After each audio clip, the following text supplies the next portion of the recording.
राधे राधे भक्तजनों, आज आप सुनेंगे एकादशी का दूसरा दिन द्वादशी बुधवार की दिन। सुने एक साथ 5 व्रत कथा। राधे भक्तजनों, आज आप सुनेंगे एक ब्राह्मण की पुत्र और उनकी पत्नी की कहानी। खूब सुंदर दुख भरी कहानी है। किसी गांव में एक ब्राह्मण और ब्राह्मणी रहा करते थे। उनकी एक ही पुत्र था। उनकी पुत्र के नाम चंदर था। ब्राह्मण और ब्राह्मणी अपना पुत्र से बहुत प्यार करती थी। और दोनों एक दिन सोच रहे थे कि चंदर तो अब 12 हो गया है, उसकी शादी करवा देना चाहिए। उनकी शादी करवा देने से घर में पत्नी आ जाएगी और मेरी बहू आ जाएगी, तो थोड़ा मेरा आराम मिल जाएगा। यही सोचकर ब्राह्मण ब्राह्मणी अपना चंदर को बहुत धामधूम से शादी करवा देते हैं। घर में बहू आती है। बहू के साथ चंदर कम से कम 2 महीना बिताया था। उसी 2 महीने में उनकी पेट में संतान आ गया था। लेकिन किसी को पता नहीं था, नहीं पत्नी का और नहीं पति का। एक दिन चंदर सोकर उठता है, अपना माँ से कहता है कि माँ देखो, अब तो मैं एक पेट से 2 पेट हो गया हूँ, अब मुझे परदेश जाना चाहिए। माँ ये बात सुनकर बहुत खुश हो जाती है। कहती है कि मेरा बेटा तो अब बहुत बड़ा हो गया है, अब अपना संसार संभालने के लिए बात करता है, कमाने के लिए बात करता है। चंदर कहता है कि माँ देखो, और कितना दिन मैं बैठकर खाना खाऊंगा, मैं परदेश जाता हूँ कमाने, मुझे तो अब कमाना चाहिए। देखो हमारा एक पेट से 2 पेट हो गया है। चंदर के पत्नी कहती है कि आप परदेश जाएंगे तो मुझे महके में छोड़ आइएगा, आकर एक बार गावना करा कर ले आइएगा। सासू माँ कहती है कि बहू तो ठीक है बात कहती है, जा बेटा उसको मायके छोड़ाओ। चंदर अपना पत्नी को छोड़कर वो परदेश चला जाता है। वो 1 साल के बाद लौटता है और उनकी पत्नी का इधर एक संतान खूब सुंदर होता है। उनकी बेटा को देखते देखते 6 महीना का हो गया। जब चंदर परदेश से लौटा तो अपना माँ से कहता है कि माँ मैं जाता हूँ पत्नी को गावना कराने। माँ कहती है कि बेटा जा, तू गावना करा कर अपना पत्नी को ले आओ। जब चंदर अपना ससुराल जाता है तो उनकी सासू माँ उनकी बेटा को गोद में डाल देती है। अब तो चंदर कहता है कि ये किसका लड़का है। सासू माँ कहती है कि दामाद जी, ये तो आपका ही बेटा है, 6 महीना का हो गया है। अब तो चंदर भड़क जाता है, कहता है कि सासू माँ 2 महीना में कैसे मेरे पत्नी का पेट में संतान आ गया, ये हमारा संतान नहीं है। ये लगता है मेरे जाने के बाद कोई और के साथ रंग रलिया मनाई है, उसकी ये संतान है, ये मेरा संतान नहीं है। उनकी पत्नी रो रो कर कहती है कि नहीं स्वामी, ये आपका संतान है। वो 2 महीना के अंदर में मेरा पेट में आ गया था, वो मुझे भी पता नहीं था कि मैं आपको बताऊं। 2 महीना में मैं कैसे बता सकती हूँ। जब मैं महके में आई तब मैं समझा कि मैं माँ बन चुकी हूँ। ये देखिए आपका बेटा 6 महीना का हो गया है, ये आपका ही बेटा है। मैं तो किसी दूसरा मर्द को और देखती नहीं हूँ, तो उसकी साथ मैं कैसे रंग रलिया मना सकती हूँ। ये आपका ही बेटा है। चंदर अपना बेटा को घर लेकर आता है और पत्नी को कहता है कि ये नाजायज बच्चा को मैं अपना घर में नहीं रखूंगी, क्योंकि कलंक मेरा लग जाएगा। इसे मैं गंगा में बहा देता हूँ। चंदर को माँ कहती है कि बहू झूठ नहीं बोल रही है, चंदर ये तेरा ही तो संतान है। कहता है कि नहीं माँ, ये झूठ बोल रही है। चंदन उस बच्चा को हाथ में टांग लेता है और गंगा बहाने के लिए चल देते हैं। आगे आगे चंदन जाता है या पीछे से उनकी पत्नी रोते हुए जाती है, कहती है कि स्वामी ये आपका ही बच्चा है, ये दूसरा कोई और का नहीं है, ये आपका ही संतान है, इसे गंगा में मत बहाइए स्वामी, गंगा में मत बहाइए। उसी रास्ते से विनायक गणेश जी अपना लब और शुभ के साथ वो कहीं जा रहे थे। वो देखते हैं कि उस औरत बिलख बिलख कर रो रही है। इस आदमी तो बच्चा को गंगा में फेंकने के लिए जा रहा है। गणेश जी कहते हैं, ठहर मूर्ख, तेरी पत्नी रो रो कर कह रही है कि ये आपका ही संतान है, फिर भी तेरा अपना पत्नी पर विश्वास नहीं है। चंदर कहते हैं कि नहीं भगवान, ये मेरा संतान हो नहीं सकता है। मैं तो शादी करके परदेश चला गया तो मेरा संतान कैसे होगा? मैं घर पर रहता तभी तो संतान होगा।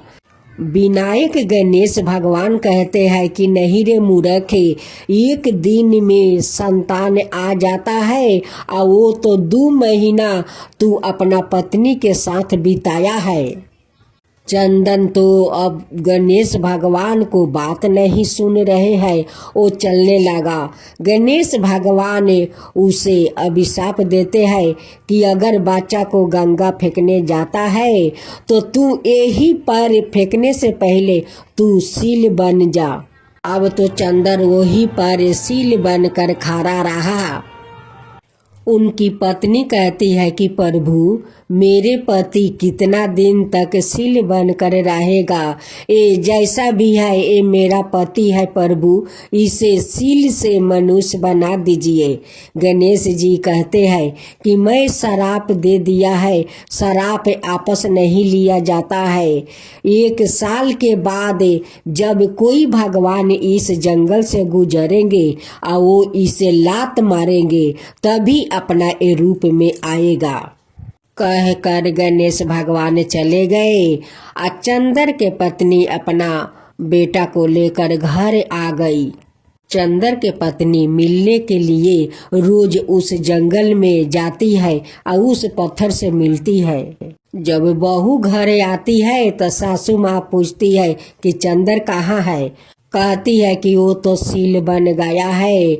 रास्ते में गणेश भगवान भेटाए थे, वो बहुत समझाए लेकिन आपका बेटा नहीं समझे। वो जिद करके मेरे बेटे को गंगा फेंकने जा रहा था। गणेश भगवान का गुस्सा आ गया और उन्हें श्राप दे दिया कि तू 1 साल तक सील बनकर यहीं पर खड़ा रहेगा।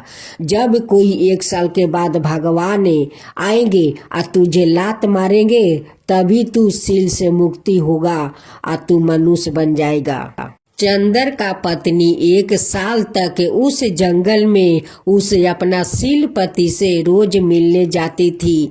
उनकी मन नहीं मानता था, उनका मन में तो कोई छल कपट नहीं था और नहीं किसी मर्द के ऊपर वो देखती थी। लेकिन चंदर को तो अपना क्रोध के कारण सील बनना पड़ा। एक दिन उसी रास्ता से गणेश अपना दोनों पत्नी के साथ गंगा या स्नान करने जा रहे थे। रिद्धि सिद्धि का उस सील पर नजर पड़ा। वो कहने लगी कि स्वामी देखिए ये सील कितना सुंदर है, आदमी के जैसा है। गणेश जी कहते हैं कि ये कोई कारण के लिए ये सील बना है, लगता है कोई पाप किया है, उसी के कारण ये सील बना है। चंदर तो विनायक जी के श्राप के कारण वो सील बना हुआ था। गणेश जी का दोनों पत्नी कहती है कि स्वामी इस सील को मुक्ति करवा दीजिए, इसे मनुष्य रूप में लाइए प्रभु, लाइए। गणेश भगवान ने उस सील का 3 बार परिक्रमा किया और करने के बाद ऐसे पैर मारा कि चंदर अपना मुक्ति पा गया, वो मनुष्य रूप में आ गया। उसी समय उनकी पत्नी अपना पति को देखने उस जंगल में जा रही थी। वो जाते जाते देखती है कि वहाँ पर तो गणेश भगवान अपना दोनों पत्नी के साथ है। और गणेश भगवान तो मेरे पति को मुक्ति दिला दिया। विनायक जी सील बनाए और गणेश भगवान मुक्ति दिलाए। चंदर और चंदर का पत्नी दोनों गणेश भगवान का पैर पकड़ लेते हैं।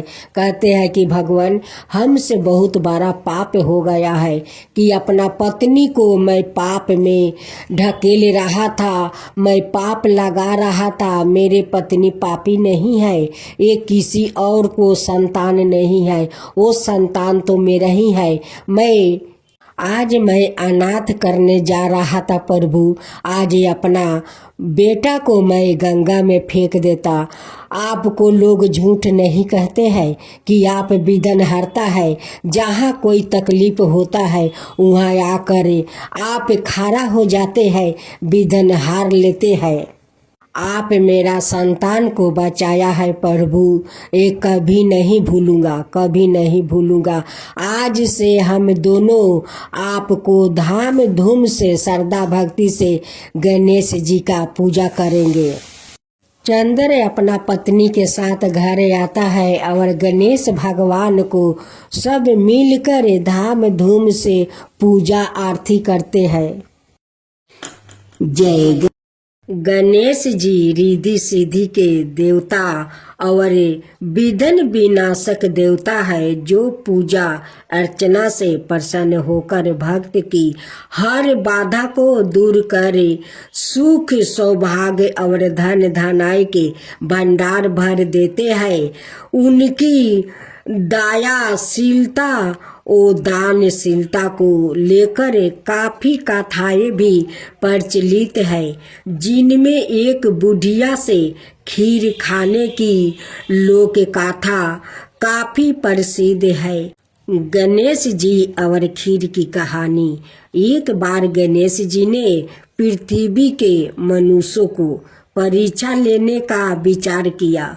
वो अपना रूप बदलकर पृथ्वी पर भ्रमण करने लगे। उन्होंने एक बालक का रूप बना लिया और एक हाथ में एक चमचा में दूध ले लिया और दूसरे हाथ में एक चुटकी चावल ले लिया और गली गली घूमने लगे।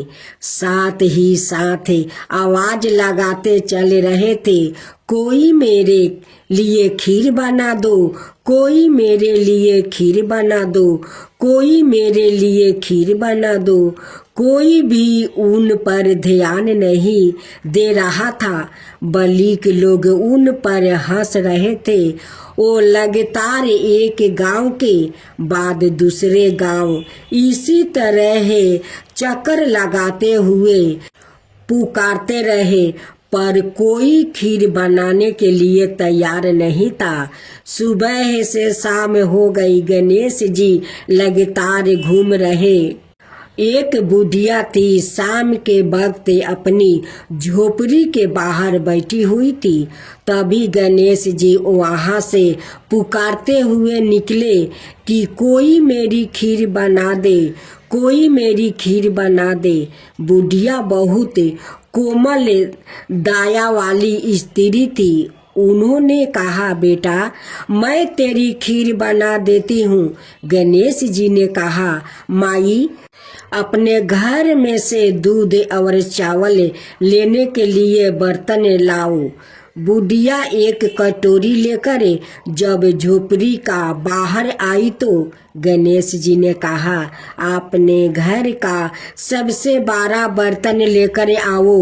बुढ़िया को थोड़ी झंझलाहट हुआ, पर उसने कहा, चलो बच्चे का मन राख लेती हूँ। और अंदर जाकर वो अपने घर से सबसे बड़ा पतीला लेकर बाहर आई। गणेश जी ने चमचे में से दूध पतीले में ढालने शुरू किया। तब बुढ़िया के आश्चर्य की सीमा नहीं रही। तब उसने देखा दूध से पूरा पतीला भर गया है। एक के बाद एक वो बर्तन झोपड़ी बाहर लाती गई और उसमें गणेश जी दूध भरते चले गए।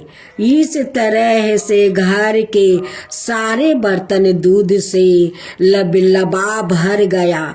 गणेश भगवान ने बुढ़िया से कहा, मैं स्नान करके आता हूँ, तब तक तुम खीर बना लो, मैं आपस आकर खाऊंगा। बुढ़िया ने पूछा, मैं इतनी सारी खीर का क्या करूं?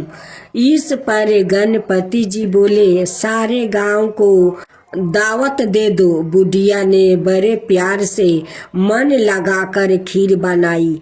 खीर की भीनी भीनी मीठी मीठी खुशबू चारों दिशाओं में फैल गई। खीर बनाने के बाद वो हर घर में जाकर खीर खाने का न्योता देने लगी। लोग उस पर हंस रहे थे। बुढ़िया के घर में खाने को दाना नहीं है और यह सारे गांव को खीर खाने की दावत दे रही है। लोगों को कुतूहल हुआ और खीर की खुशबू से लोग खींचे चले आए। लो, सारा गांव बुढ़िया के घर में इकट्ठा हो गया। जब बुढ़िया की बहू को दावत की पाता मालूम हुई तब वो सबसे पहले वहां पहुंच गई। उसने खीर से भरे पतीलों को जब देखा तो उसके मुंह में पानी आ गया। उसे बड़ी जोर से भूख लगी हुई थी। उसने एक कटोरी में खीर निकाल ली और दरवाजे के पीछे बैठकर खाने की तैयारी करने लगी। इसी बीच एक छींटा गिर गया और गणपति जी को भोग लग गया और वो प्रसन्न हो गए। अब पूरे गांव को खाने की दावत देकर बुढ़िया वापस अपने घर आई तो उसने देखा बालक वापस आ गया था। बुढ़िया ने कहा, बेटा खीर तैयार है, भोग लगा लो। गणपति जी बोले, माँ भोग तो लाग चुका है, मेरा पेट पूरी तरह से भर गया है, मैं तृप्त हूँ, अब तू खा ले, अपने परिवार और गांव वालों को खिला दे। बुढ़िया ने कहा, यह तो बहुत ज्यादा है, सबका पेट भर जाएगा, इसके बाद भी यह बच जाएगी। उस बीच खीर का मैं क्या करूंगी? इस पर गणेश जी बोले, इस बीच खीर को रात में अपने घर के चारों कोने में रख देना। और बुढ़िया ने ऐसा ही किया।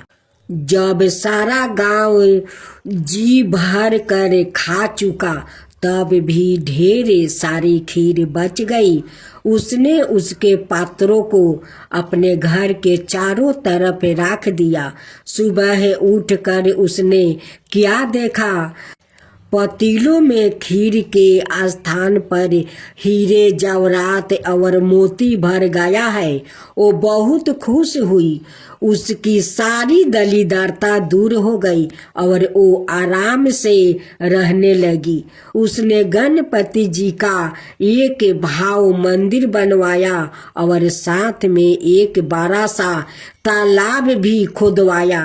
इस तरह उसका नाम दूर दूर तक प्रसिद्ध हो गया। उस जगह वार्षिक मेले लगने लगे। लोग गणेश जी की कृपा प्राप्ति करने के लिए उस स्थान पर पूजा करने और मन्नत मांगने के लिए आने लगे। गणेश जी सबकी मनोकामना पूरी करने लगे। हे गणेश भगवान, जैसे आप उस बुढ़िया पर कृपा किया वैसा ही सब पर करना।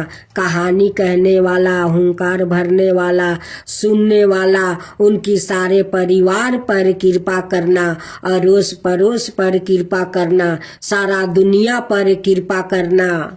तो बोलो गणेश भगवान की जय, गणपति पापा की जय।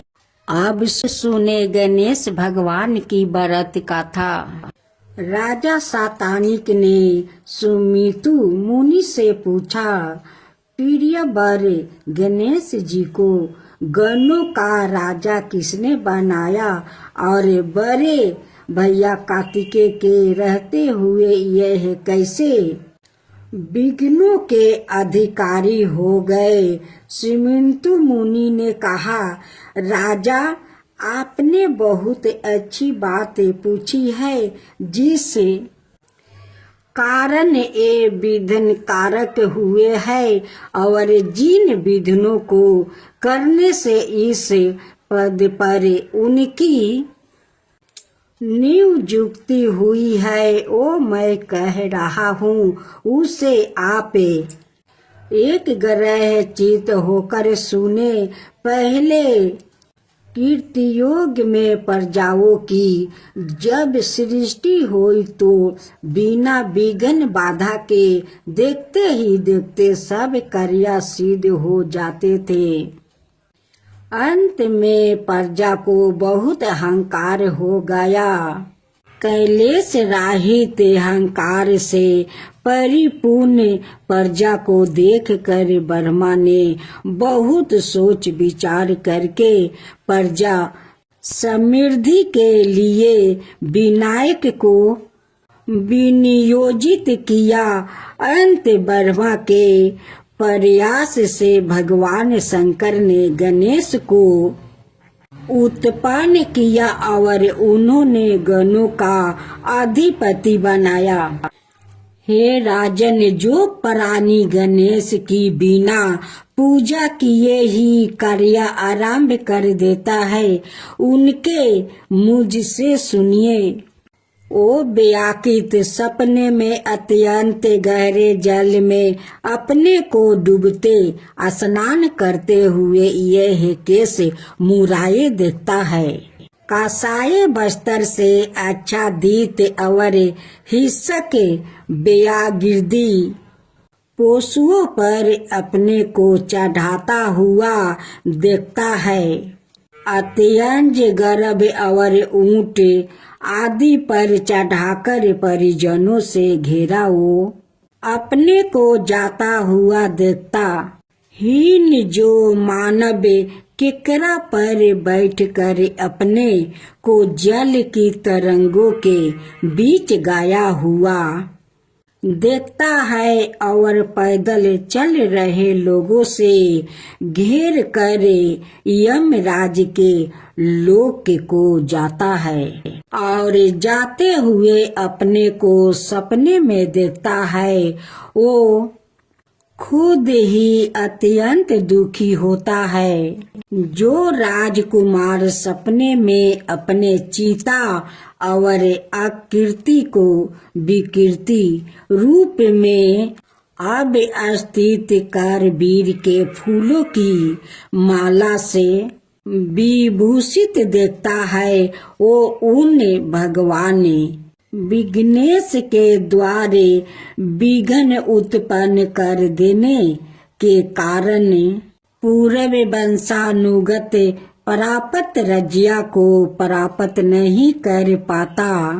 वैसे को व्यापार में लाभ नहीं प्राप्त होता है और कृषक को कृषि कार्य में पूरी सफलता नहीं मिलती।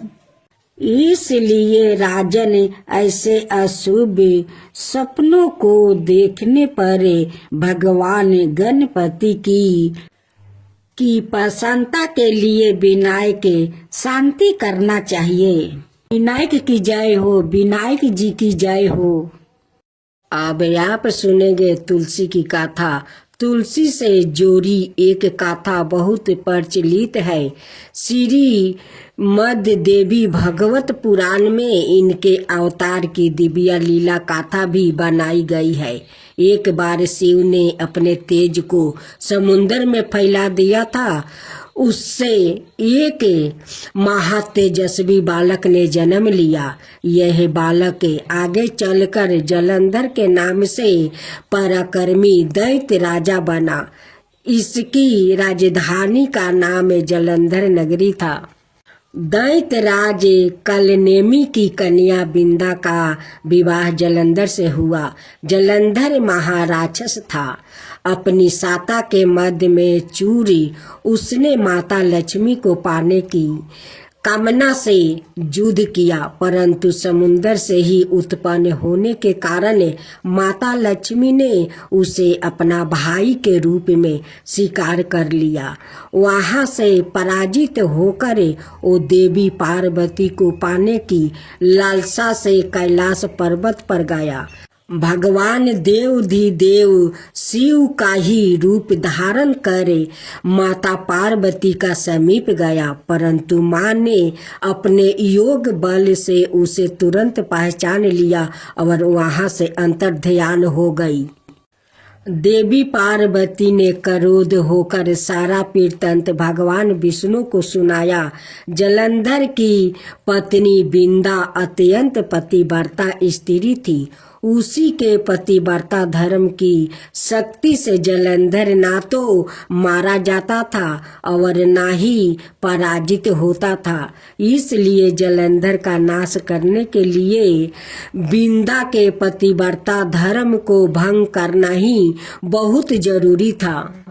इसी कारण भगवान विष्णु ऋषि का भेष धारण कर वन में जा पहुँचे, जहाँ बिंदा अकेली बर्मन कर रही थी।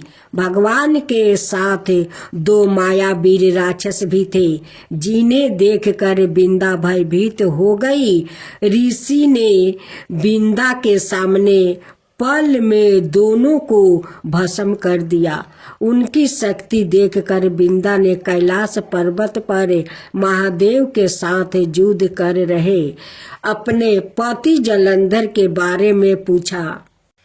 ऋषि ने अपने माया जाल से 2 बांदर प्रकट किया। एक बांदर के हाथ में जलंधर का सिर था और दूसरे के हाथ में धर। अपने पति की यह दशा देखकर बिंदा मूर्छित होकर गिर पड़ी। होश में आने पर उन्होंने ऋषि रूपी भगवान से विनती की कि वो उसके पति को जीवित करे। भगवान ने अपनी माया से पूर्ण जलंधर का सिर धड़ से जोड़ दिया, परंतु सवाए भी वो उसी शरीर में प्रवेश कर गया।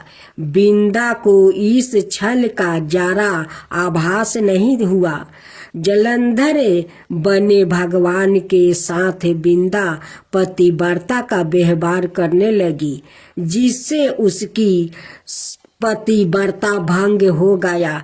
ऐसे होते ही बिंदा का पति जलंधर युद्ध में हार गया।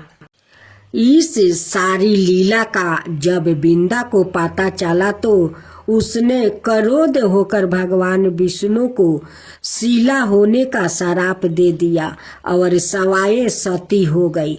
जहाँ बिंदा भस्म हुई वहाँ तुलसी का पौधा उगा। भगवान विष्णु ने बिंदा से कहा, हे बिंदा, तुम अपने सतीव्रता के कारण मुझे लक्ष्मी से भी अधिक प्रिया हो गई हो। अब तुम तुलसी के रूप में सदा मेरे साथ रहोगी। जो मनुष्य भी मेरे शालिग्राम रूप के साथ तुलसी का विवाह करेगा, उसे इस लोक और परलोक में विपुल यश प्राप्ति होगा। जिस घर में तुलसी होती है वहाँ यम के दूत भी असमय नहीं जा सकते। गंगा ओ नर्मदा के जल से स्नान अथवा तुलसी का पूजन बराबर माना जाता है।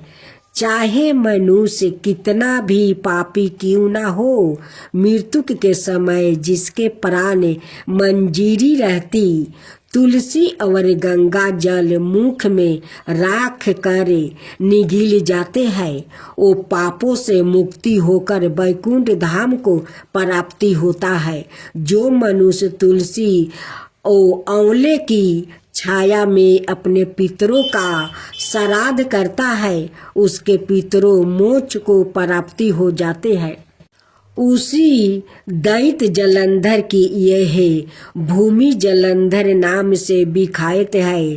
सती बिंदा का मंदिर मोहाला कोट किशन चंद में स्थित है। कहते हैं इस स्थान पर एक प्राचीन गुफा थी जो सीधी हरिद्वार तक जाती थी। सच्चे मन से 40 दिन तक सती बिंदा देवी के मंदिर में पूजा करने से सभी मनोरथ पूर्ण हो जाते हैं। अब आप सुने महालक्ष्मी व्रत कथा। माँ लक्ष्मी की जय हो, माँ लक्ष्मी की जय हो। प्राचीन समय में एक गांव में एक गरीब ब्राह्मण रहता था। वो भगवान विष्णु का भक्त था। वो नियमित रूप से श्री विष्णु की पूजा करता था। एक बार श्री हरि ने उस ब्राह्मण की पूजा से प्रसन्न होकर उससे वर मांगने को कहा। तब ब्राह्मण ने इच्छा जाहिर की कि लक्ष्मी जी का निवास उसके घर में हो। यह सुनकर विष्णु जी ने लक्ष्मी जी की प्राप्ति का मार्ग ब्राह्मण को बताया। विष्णु जी ने कहा कि मंदिर के सामने एक स्त्री आती है जो यहाँ आकर उपले थापती है। उसे अपने घर आने का निमंत्रित दो। वो धन की देवी है। जब लक्ष्मी जी तुम्हारे घर आएगी तो तुम्हारा घर धन धनाय से भर जाएगा। इतना कहकर विष्णु जी ध्यान मगन हो गए। अगले दिन सुबह 4 बजे से ही मंदिर के सामने ब्राह्मण आकर बैठ गया। कुछ ही देर में लक्ष्मी जी उपले थापने वही आई। ब्राह्मण ने उनसे उसके घर आने का निवेदन किया। वो सुन लक्ष्मी जी समझ गई कि यह सब विष्णु जी ने ही उससे करने के लिए कहा है। तब उन्होंने ब्राह्मण से कहा कि तुम महालक्ष्मी व्रत करो। यह व्रत 16 दिन तक व्रत करने और 16वां दिन रात को चंद्रमा को अर्घ देने के बाद ही तुम्हारा मनोरथ पूरा होगा। इसके बाद लक्ष्मी जी की पूजा कर ब्राह्मण ने देवी को उत्तर दिशा की और मुख करके पुकारा। उसकी तपस्या से प्रसन्न होकर माल अपना वचन पूरा किया। तब से ही यह व्रत पूरी श्रद्धा किया जाता है। ऐसा करने से व्यक्तियों को माँ का आशीर्वाद प्राप्ति होता है। महालक्ष्मी व्रत का महत्व। हिंदू धर्म में महालक्ष्मी व्रत पूरे 16 दिनों तक रखा जाता है। हालांकि यह निर्जला व्रत नहीं होता है, लेकिन अन्न ग्रहण करने की मनाही होती है। आप इस व्रत में फलाहार कर सकते हैं। 16वां दिन व्रत का उद्यापन किया जाता है। यदि आप 16 दिन तक महालक्ष्मी व्रत करने में असमर्थ हैं तो शुरुआत के 3 यह आखिरी के 3 व्रत रख सकते हैं। इससे लोग की सभी मनोकामनाएं जल्दी ही पूरी होती है और घर में सुख समृद्धि का वास होने। पीपल पथवारी की कथा कहानी। एक बुढ़िया थी। उसने अपनी बहू से कहा, तू दूध दही बेच के आओ। वो बेचने गई तो रास्ते में औरत पीपल पथवारी सींच रही थी। उनको सींचता देखकर बहू ने पूछा कि तुम यह क्या कर रही हो? औरतों बोली कि हम पीपल पथवारी सींच रही हूँ, इससे अन्न और धन होता है। 12 बरस का बिछड़ा हुआ पति मिल जाता है। तो बहू बोली, ऐसी बात है तो तुम पानी से सींचती हो तो मैं दूध से सींचूंगी। गुजरी बहू रोजाना दूध दही बेचने नहीं जाती। वो रोजाना दूध को पीपल में और दही पथवारी में सींचती है। सास दूध दही का दाम मांगती है तो कह देती है महीना पूरा हो जाने पर लाकर दूंगी। महीना पूरा हो गया। पूर्णिमा के दिन बहू पीपल पथवारी के पास जाकर बैठ गई। पथवारी ने पूछा, तू मेरे पास क्यों बैठ गई? बहू बोली कि सासू दूध दही का दाम मांगी है। पीपल पथवारी बोली कि मेरे पास क्या दाम रखा है? यह भारा डिंडा पान पथौरा, इसको ले जा। बहू ने वही ले जाकर कोठरी में रख दिया और डर के मारे कपड़ा ओढ़ कर सो गई। सासू बोली पैसा ले आई? बहू बोली कोठरी में रखा है। सासू ने कोठरी खोल के देखी तो देखा हीरा मोती जगमगा रहा है। सासू बोली बहू इतना धन कहाँ से लाई है? बहू ने आकर देखा तो सच में ही धन भरा हुआ है। बहू ने सास को सारी बातें बता दिया। सास ने कहा अब की महीना में मैं भी पथवारी सींचूंगी। महीना आ गया। सास दूध दही तो बेचे आती, हंडी धोकर पीपल पथवारी में चढ़ा देती। आया कर बहू से कहती मेरे से दाम मांगे। वो कहती सासू जी कोई बहू भी दाम मांगती है, मगर सासू कहती है तू मांगे। बहू बोली सासू जी पैसा ले आओ। तो सास पीपल पथवारी के पास जाकर बैठ गई। पीपल पथवारी ने सास को पान पथौरा भरे ढिंढरा दे दिया। उसने ले जाकर कोठरी में रख दिया। बहू ने खोल कर देखा तो उसमें कीड़े मकोड़ा बिलबिला रहा है। बहू ने कहा सासू जी यह क्या? सास ने आकर देखा और बोलने लगी पीपल पथवारी बड़ी दोगली पटपीठन है। इसके तो धन दिया और मुझको कीड़ा मकोड़ा दिया। तब सब कोई बोलने लगे कि बहू तो सत्य की भूखी सच्ची थी, तुम धन की भूखी थी। हे पथवारी माता, जैसा बहू को दिया वैसे ही सबको देना, जैसा सास को दिया वैसा किसी को ना देना। अब सुने हर व्रत गाथा के साथ सुनी जाती है लपसी तपसी की यह कहानी। एक लपसी था और एक तपसी था।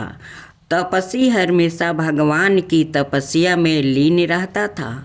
लपसी रोजाना सावा शेर की लपसी बनाकर भगवान का भोग लगा कर जिमा लेता था। एक दिन दोनों लड़ने लगे। लपसी बोला मैं रोज भगवान की तपस्या करता हूँ, इसलिए मैं बारा हूँ।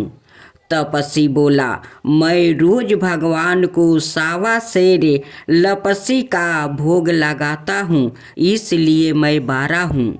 नारद जी वहाँ से गुजर रहे थे। दोनों को लड़ता देख कर उनसे पूछा कि तुम क्यों लड़ रहे हो? तपसी ने खुद के बारा होने का कारण बताया और लपसी ने अपना कारण बताया। नारद जी बोले तुम्हारा फैसला मैं कर दूंगा। दूसरे दिन लपसी और तपसी नहा कर अपनी रोज की भांति करने आए तो नारद जी ने छुप कर 1.25 करोड़ की एक एक औंठी उन दोनों के आगे रख दिया। लपसी की नजर जब औंठी पर पड़ी तो उसने चुपचाप औंठी उठाकर अपने नीचे दबा लिया। लपसी की नजर औंठी पर पड़ी लेकिन उसने ध्यान नहीं दिया। भगवान को भोग लगाकर लपसी खाने लगा। नारद जी सामने आए तो दोनों ने पूछा कि कौन बारा है। तो नारद जी ने तपस्वी से खारा होने को कहा। वो खारा हुआ तो उसके नीचे दबी औंठी दिखाई पड़ी। नारद जी ने तपस्वी से कहा, तपस्या करने के बाद भी तुम्हारी चोरी करने की आदत नहीं गई, इसलिए लपसी बारा है और तुम्हें तुम्हारी तपस्या का कोई फल भी नहीं मिलेगा। तपस्वी शर्मिंदा होकर माफ़ी मांगने लगा। उसने नारद जी से पूछा, मुझे मेरी तपस्या का फल कैसे मिलेगा। नारद जी ने कहा, यदि कोई गाय और कुत्ते की रोटी नहीं बनाएगा तो फल तुझे मिलेगा। यदि कोई ब्राह्मण को भोजन करवा कर दक्षिणा नहीं देगा तो फल तुझे मिलेगा। यदि कोई साड़ी के साथ ब्लाउज नहीं देगा तो फल तुझे मिलेगा। यदि कोई दिए से दिए जलाएगा तो फल तुझे मिलेगा। यदि कोई सारी कहानी सुने लेकिन तुम्हारी कहानी नहीं सुने तो फल तुझे मिलेगा। उसी दिन से हर व्रत कथा कहानी के साथ लपसी तपसी की कहानी भी सुनी और कही जाती है।